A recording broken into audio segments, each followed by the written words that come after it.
All right, ladies and gentlemen, boys and girls, welcome back. It is Dave, the Real Music Observer, observing real music in real time for real people just like you right there, and yours truly right here. All right, so in the world of Styx, apparently the promoter who was in charge of Styx, who's also in charge of promoting Dennis DeYoung, which is very interesting, told the band that they needed to start playing some hits because fans were coming up to the old T-shirt vendor at the concert complaining that Styx, they weren't playing enough hits. Hey, where's Babe? Where's Rubato? And of course, Rubato was introduced because it wasn't Babe.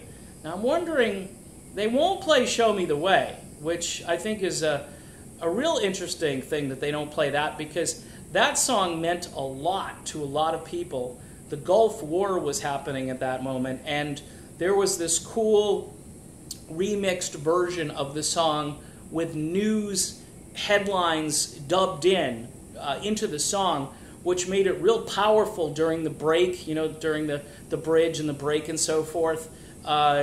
Really moving. I don't know if anybody has a copy of that. I'd love to listen to that again. And Dennis, by the way, loved it. He was just all over it. And a song that he had written kind of more or less about how you can't trust any of these people anymore. You had these heroes in your life, and they just, you know, collapse. Something bad happens to them, and so forth, and they're not the person you thought they were. It's kind of an ironic thing when you look at both JY and Tommy these days. The point is, though, the fans want to hear these songs, and Styx is like playing Boat on a River. Okay. It's all right song, but not a big hit, and it wasn't a hit. And Dennis, you know, like he says, he plays like 16 hits in a row. It's like 16 nonstop from Dennis DeYoung coming up. And the weird thing is, Styx doesn't seem to care. They don't seem to care, although their promoter cares, and hence I think the promoter said you got to play Rubato. I think this whole Gowan story, and Tommy really liked the song, although Dennis says Tommy did really like the song, and yeah, you could throw that out there and say, yeah, this is, but for why all of a sudden did they start playing it after so many years? Because they know Dennis is kicking their ass in concert. Dennis himself says, hey, you know, we've got the best band, and you can't disagree with that. If you haven't seen or heard August Zadra play guitar and sing, you need to see him do this.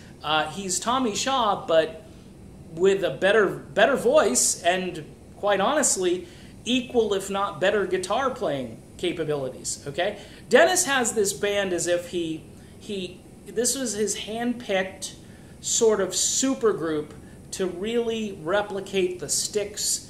The whole spirit of it and the sound of it, and people don't realize how much better it is than the current band that calls itself Styx, because they won a legal battle, okay, which, who cares?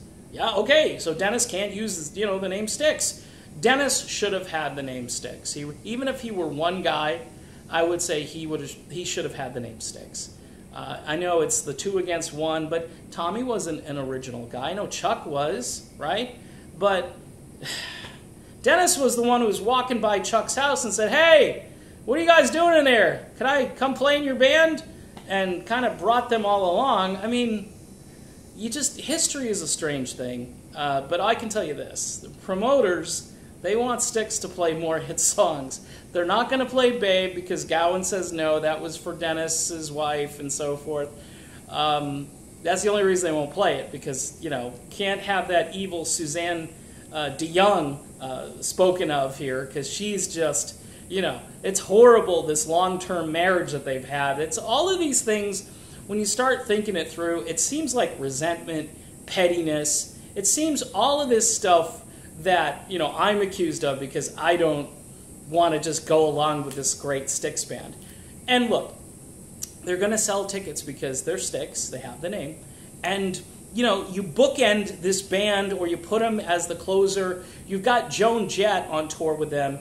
Joan Jett is a powerhouse. If you haven't seen Joan Jett play a concert, I mean, she's even at her advanced age, which she's not that old, but she just rocks the enamel right off your teeth. And then you've got Tesla, who's actually probably better than Styx and Joan Jett. Okay, just my own opinion. I mean, I like Joan Jett, but there's more. Tesla has a more rootsy.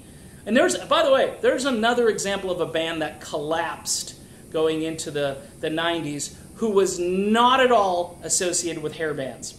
Okay, they were like a poor man's Aerosmith or Guns N' Roses, and they had an organic sound.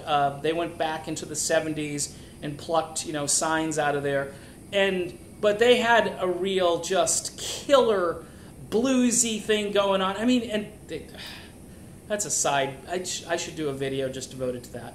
All right, but this video pretty much wrapped up. Just let you know, folks, that it is the promoters are wanting Styx to play some hits, and I think Dennis is having a good time with this at this point because the truth is coming out, and people are they're either gonna buy tickets for Styx because they're Styx, or they're gonna go see Dennis DeYoung because Dennis DeYoung actually sounds like Styx and will perform songs that the other band refuses to.